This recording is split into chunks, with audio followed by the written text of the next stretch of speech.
Don't serve my family cheap meals," Bob said as he threw the homemade food I brought into the trash can.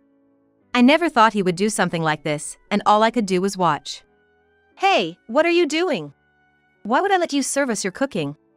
Bob replied with a smile. Honestly, I couldn't believe it. To me, wasting food, no matter who made it, is unthinkable. "You're the worst." Even as I muttered that, I managed to smile. "But it wasn't me who made it." "What?" Bob stopped laughing and looked puzzled. "Then, who did?" "It was made by Julie's grandparents," Henry said, popping his head out from behind me. Bob's expression changed upon seeing him.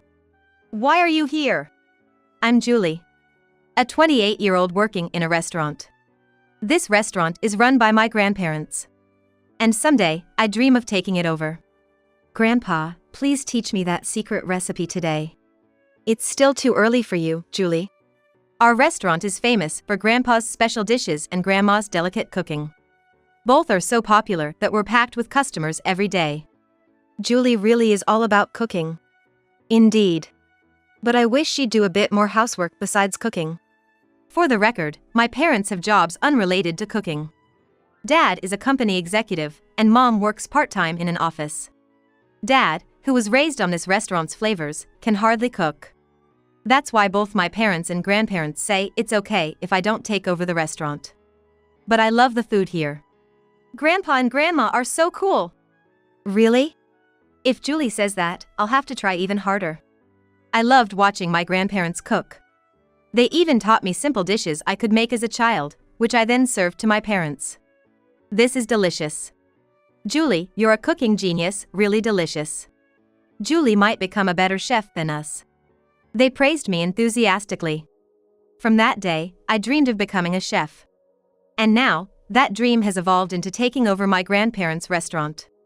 That's why I went to culinary school and am now training under my grandparents. What's different from before is how strict my grandparents are with me as an apprentice. Julie, we're not going to coddle you just because you're our granddaughter. Once you're an apprentice here, you'll be treated just like everyone else. That's fine. I'd rather you be strict with me. But I accepted this gladly, knowing it was for my benefit. And so, I work in the restaurant, enjoying a good relationship with my grandparents and the staff. You guys are as usual. Henry's contribution has been significant. He recently started working here and is currently a waiter. His dream is to create delicate flavors like Grandma. So, he observes Grandma's cooking in his spare time and researches with me. Would you like to talk with me for a bit? One of our regulars approached me one day. His name is Bob. He started coming to the restaurant for work and has been a frequent visitor ever since. I'd like to talk to you more. After saying this, he gave me his contact information, and we started communicating privately. Until then, I had only been interested in cooking. So, his responses made me very happy. My grandparents watched over me with a bit of worry. Talking with Julie is so much fun. Would you like to date me? Following his confession, we started dating. Later, he proposed, and we became engaged. Until that moment, I was truly happy. Hey, since we're at it, why not move in together? After getting engaged, Julie and Bob started living together. Originally, I was living alone in an apartment near the restaurant, and then he moved in with me. Living together made me think more about marrying him. However, reality was not as sweet as I had imagined. I'm home. Welcome back. Hurry up and get dinner ready. When I got back from work, Bob would demand dinner without even looking at me. He claims to be running a company, which originally belonged to his father, my father-in-law, to be. A few years ago, his father had to be hospitalized due to health issues, and Bob took over in what seemed like a generational shift. However, since his company mainly operates remotely, Bob works from home. Because of that, he's always at home. But he doesn't do any housework at all. Housework is a woman's job. It's not something a man should do. He seems to think. So, he rarely does any chores. Not just cleaning and laundry, but even meals must be prepared by me, or he gets grumpy. For lunch, if I don't have leftovers ready, he'd complain, "Why didn't you make anything?" Because of that, I had to go out to buy something. Thus, I spent my days running around between work and chores, growing increasingly tired. My complaints about Bob didn't stop there. This place is in Julie's name, so it makes sense for Julie to pay, he'd say, making me cover rent and utilities. Honestly, I began to wonder if marrying him was the right choice. It's cold today, so the roads might be icy. Be careful, Julie. Thank you, Bob. It wasn't all bad. Bob would always escort me and be kind to me outside. He also likes my cooking and says it's delicious. I like the way he looks when he enjoys my food, so despite some doubts, I continue the relationship. Julie, are you okay? You seem tired, aren't you? Seeing me like this, my grandparents voiced their concern. I shook my head in response. I'm fine. I wanted to believe in Bob a little more. That's why I kept my worries to myself. Really? But remember, you can always talk to us. I nodded sincerely to their words. Up to that point, I truly loved him, blinded by love. Hey, Bob, shouldn't we start planning our marriage soon? Yeah, we should. A bit later, I brought up the topic of marriage to Bob. However, his response was vague, and he didn't provide any concrete plans. We should set a date soon. Any time I'm off works for me. His indifferent attitude was evident whenever I tried to advance the conversation. Since he works from home, he doesn't have fixed days off. So when I asked him to share his schedule for planning, he'd send me his days off via message. There was a day off that coincided with the restaurant's day off.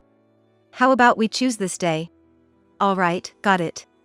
Bob agreed to my suggestion. We decided to first visit his parents, and then on the next day off, we'd visit my parents. Just thinking about the introduction makes me nervous. I awaited the day with a mix of excitement and anxiety. But then, the day before, something happened. I'm going to be nervous tomorrow. Why? Bob asked, genuinely puzzled by my statement. Because tomorrow is the day we're going to your parents' house for our marriage introduction, remember? Oh, I forgot. I have a meeting with someone from work tomorrow, so let's reschedule. What? I was shocked by his words, and Bob looked annoyed.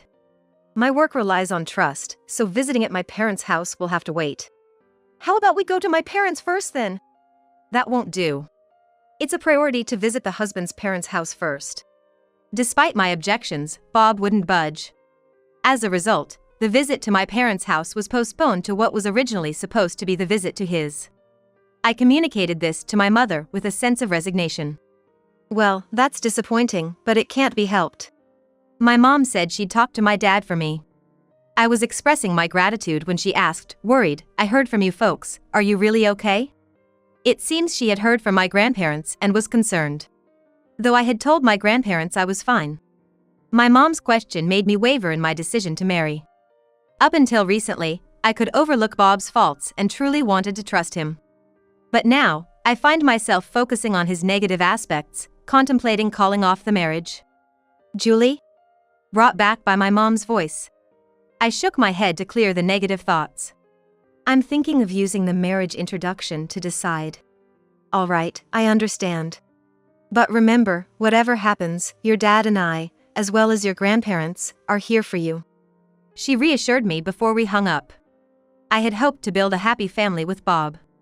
Everything's going to be okay, right? Yet, I found myself doubting. The next day. I'm leaving. Bob left the house in high spirits. Seemingly happier than when we go on dates, leaving me feeling uneasy.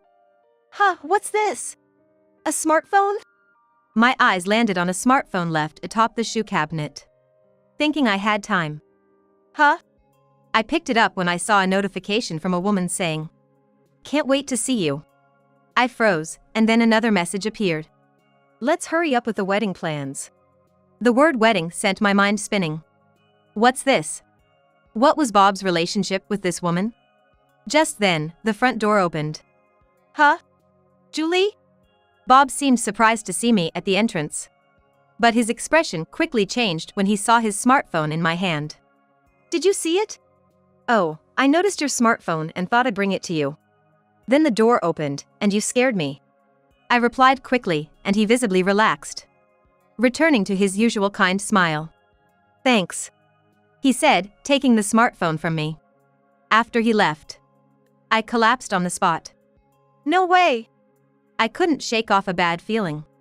That day, I could do nothing but sit in the living room, overwhelmed by thoughts. What's wrong? Bob eventually came home, asking gently. I managed to smile. I guess I'm just tired. How about we go out to eat today? He suggested, acting as if everything was normal. That's why I wanted to believe in him. However, the next day at work, someone approached me, revealing a shocking truth. Shocked but resolved, I decided it was time to act. On the day of the marriage introduction, I decided to bring homemade food since it was around noon. Can you come directly to my parents' house? I'll be staying over there from the day before, Bob had said, not offering to accompany me. So, I went to the address he had given me. This is the right place, isn't it? It was my first visit to his family home, and I hesitantly rang the doorbell. Bob greeted me with a smile, which eased my nerves. Welcome. What's that? Oh, it's homemade food. I prepared a special menu for today, I said. His face soured at my words. He let me in, but his parents were nowhere to be seen. Hey, where are your parents? Oh. As I was confused, Bob took the bag of homemade food from me and marched to the kitchen. What are you? Before I could finish, he took out the food and aimed it at the trash can. Don't serve my family cheap meals. With that, Bob threw the homemade food I had brought into the trash can. I never imagined he would do something like this, and all I could do was watch. Hey, what are you doing? Why would I let you serve your cooking to someone like you? Bob answered with a smile. Bob answered with a smile to my words. Honestly, I couldn't believe it. To me, wasting food, regardless of who made it, is just unthinkable. You're the worst, I muttered, yet I managed to smile. But I wasn't the one who made it. What? Bob stopped laughing and looked puzzled at my words. Then who did? It was made by Julie's grandparents, said Henry, stepping out from behind me. Bob's expression changed upon seeing him. Why are you here? Well, because I'm also a son of this house, Henry replied with a smile. In fact, Henry was Bob's brother and the one who revealed the truth about Bob.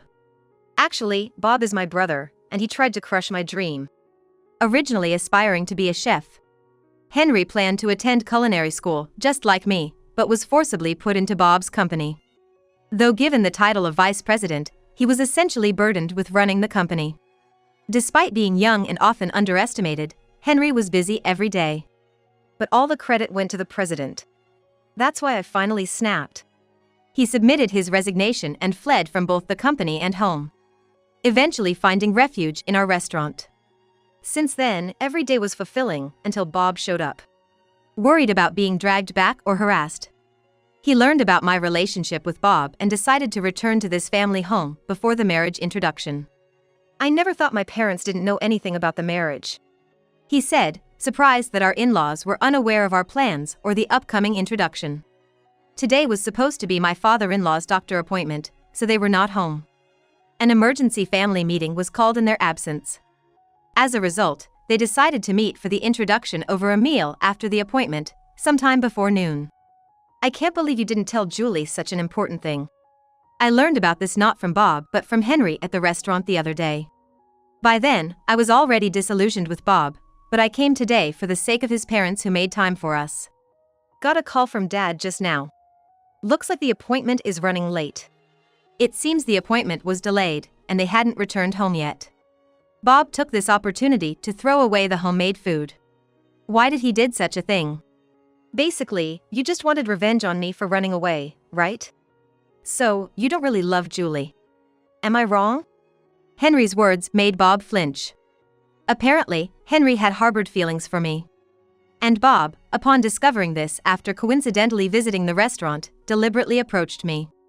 So, you tricked me into an engagement, but you never really loved me, did you? That's why he treated me carelessly. Thinking it was enough to just be kind, he didn't want to spend money on someone he didn't love, hence not contributing to rent and other expenses.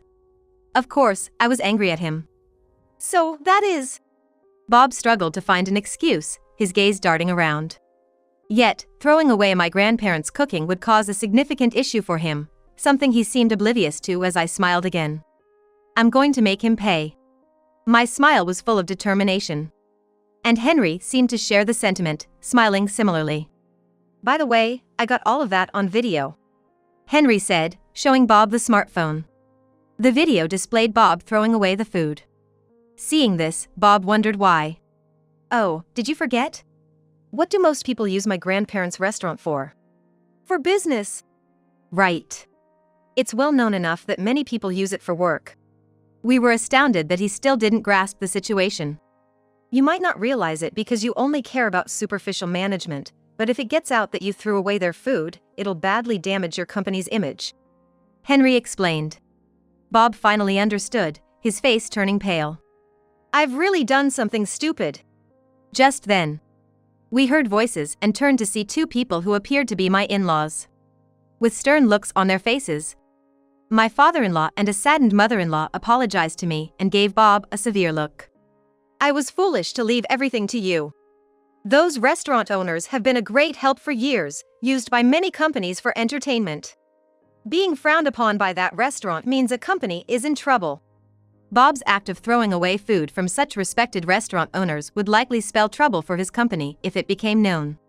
"I'll show this video to the restaurant owners. You'll probably be banned, and they'll talk to various companies about it." "What?" Bob went pale and trembled at Henry's words. Then, he looked at me desperately. "Julie, help me!" "Huh?" He clung to me. "Aren't you my fiance? I love you, Julie. Please, help me." To his plea, I showed him a video. It was footage of Bob walking arm in arm with another woman, being affectionate. "Isn't she a real choice? You want to marry her, don't you?" His face went beyond pale to completely white at my question. Yes, Bob had another person he was seriously considering marrying. Perhaps, to him, I was the affair. "I'm calling off our engagement." As I said this, he collapsed on the spot. Ignoring him, I talked to my in-laws.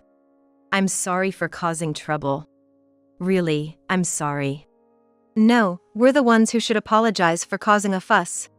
Then, sent off by Henry, I went home. I packed up Bob's belongings and left them outside the apartment. "Is that all his stuff?" "Yes, thank you." Taking only what I needed, I headed to my parents' house. "Thank you for all your help. I'll properly express my feelings another day," Henry said before leaving. I couldn't help but feel a flutter seeing him off. "Henry's a good guy, isn't he?" my mother commented as she emerged from the house. My father also came out, watching Henry's back intently. "You need to improve your judgment in men, not just focus on cooking," he advised. "I'll take that to heart." "No need, he's there for you," my father said, causing my mother and me to exchange glances and laugh together. "Come on, let's go inside. Today, I'll be cooking." "Mom's cooking, I've missed it. Can't wait." As I entered my parents' house with a smile, I had already received a message from Bob saying he couldn't get into the apartment, but I silently blocked his contact. Whatever happened to him was no longer my concern. That thought comforted me. A few days later, Bob rushed into the restaurant. "Julie, help me!" As soon as he saw Bob, Henry stood in front of me protectively. Ignoring Henry, Bob started rambling. "Your dad's company started it, now one after another, contracts are being terminated." I had of course told my father about the situation. Furious, he spoke to the president and decided to terminate the contract. My father's company, a well-known large business locally. Cutting ties meant other companies followed suit, hearing that the grandparents' restaurant was displeased with Bob.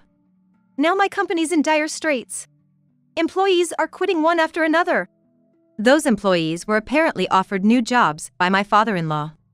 Well, they were just victims caught in the crossfire. It's good they could escape from a sinking ship. "Do something. You're the only one who can change this situation," Bob pleaded. Watching him, I wondered why I ever liked him. Probably got carried away because an older man showed interest in me, amidst all the cooking. "Enough already," Henry snapped at him. Not just him, but our staff and regulars glared at Bob too. "You're just facing the consequences of your selfish actions. And yet, you cling to Julie, aren't you ashamed? Shut up! It's all because you quit on your own. And now you're blaming me." "No, it's because you never put in any effort, thinking you'd get everything because you're the president's son." Henry vented his frustration, revealing that Bob had been raised to believe everything would go his way because of his grandparents' favoritism towards the eldest son. Meanwhile, Henry was always told to support his older brother. "That's why I've always been used as a convenient tool for you." Growing up, Henry was burdened with troublesome tasks and robbed of any credit. The in-laws didn't share such beliefs and would scold Bob at times. However, the father-in-law was too busy and ill to keep a constant eye on him. "And you even tried to crush my dream." Bob took over the company when Henry was still in high school. To get him into his own company, Bob deliberately caused a problem that led to the cancellation of Henry's culinary school admission. The issue was nothing more than a rumor fabricated and spread by Bob. When I heard about it, I remembered a rumor I had heard when I was about to go to school. "You know, I heard a kid from a nearby prep school got caught stealing and had their admission revoked. I think they were planning to go to the same school as Julie," a friend had told me. It turned out that the person whose admission was revoked because of Bob's setup was Henry. "Originally, my father wanted someone else to act as the company president. But then my grandfathers intervened, never imagining it would lead to the company's bankruptcy." His father had been ill and it was uncertain when he might have to be hospitalized, so a president's proxy had already been chosen. It certainly wasn't supposed to be Bob, who was still in his 20s. However, the chairman, their grandfathers, meddled and forcibly appointed Bob as the president, also involving Henry in the process. Because of this, it seems the grandfathers are being heavily blamed. "Shut up! It's all your fault! So, the credit goes to you, but the blame falls on me? Have you ever thought about what others would think of that?" Those words made Bob pause and look around. I'll say it again, this restaurant is frequented by business people. That means a lot of Bob's company's clients and related individuals are among them. "Guess that company's done for," muttered a company president who was a regular at the quiet restaurant, as Bob opened his mouth to make an excuse. "You're the kind of man I never want to see again.